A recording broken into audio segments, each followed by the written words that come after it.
sa Osia at walang sino mang pinapansin. Ate, mahiramin mo ako ng karayom na pamboda mo. Pwede ba, ate? Galit na umangil si Gamba. Lumayo ko nga rito. Huwag mong mahiram-hiram ang pamborda ko. Baka masira lang ito. Wala kang perang pambayad dito. Layo! Napaiyak ang kapatid na babae ni Gamba.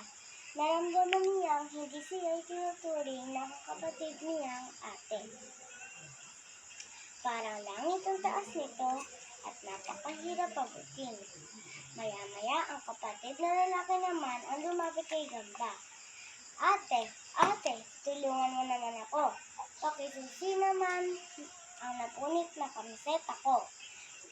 Lumayo ka rito, istorbo ka talaga. Doon ka sa nanay magpasilbisi. Wala nang ginawa ang matandang iyan. Sige, layo ka rito, layo. Narinig ng ina ang pagmamataas na tinig ng anak. Nagpupuyos ng damdamin ng kahabag-habag na ina. Kahabag-habag na ina.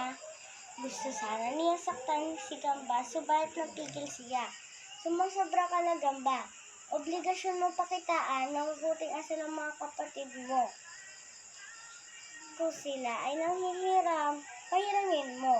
Kung sila ay humihingi ng tulong, tumulong ka.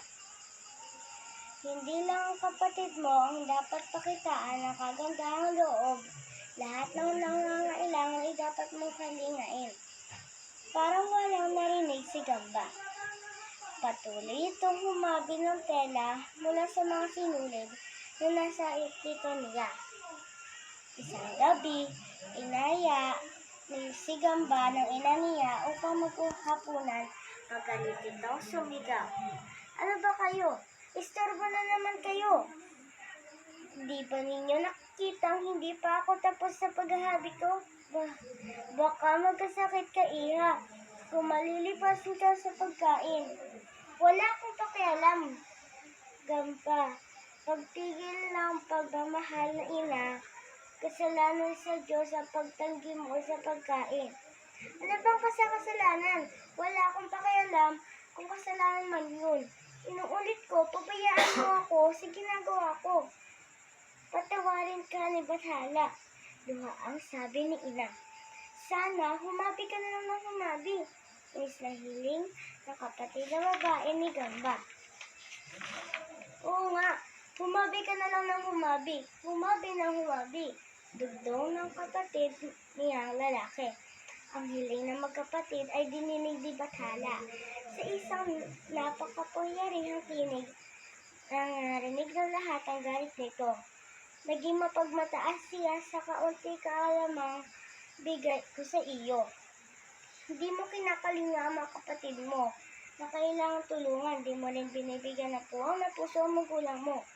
Pati na biyaya sa hapagkainang dulot ko ay tinatalikuran mo. Bilang parusa, paghahabi na lang ang gagawin mo araw-araw. Oras-oras, minuminuto. Pagsabi nito, ay biglang nawalang parang bula si Gamba. Isang insekto ang napaikot-ikot na humahabi ng sapot na naiwan sa silyang kinaupuan ng dalaga. Sa awa sa anak, ay napahagulgol ang ina at marahang hinaplos nito ang insekto at tinawag na Gamba, Gamba. Magmula noon si Gamba ay isa ng gagamba na araw at gabi ay walang tigil sa paghahabi, hindi sa sinulid sa ikiran, kundi ang sapot mula sa kanyang katawan. Oh, correct.